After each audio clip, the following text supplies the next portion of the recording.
This is exactly how I was able to fix the XChat app not working for me. So what I had to do is that I had to close the XChat app, and instead I went to the settings app on my phone here, as you can see. And then on this page right here, I just scrolled down, I clicked on general, and then I clicked on storage right here.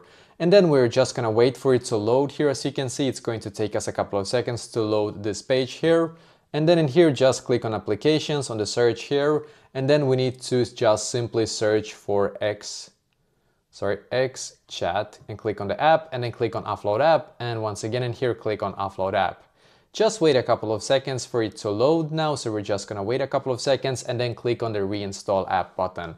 So now just simply wait for the XChat app to completely update to its latest version. So this actually fixed it completely for me. So when it was done here, installing here for me, I actually was able to finally access the XChat app. You can see it right here. I'm just gonna open it up, and you can see I'm currently on my account. I don't have any messages right now, but you can see I can at least access the app now. So basically that is how I was able to fix it.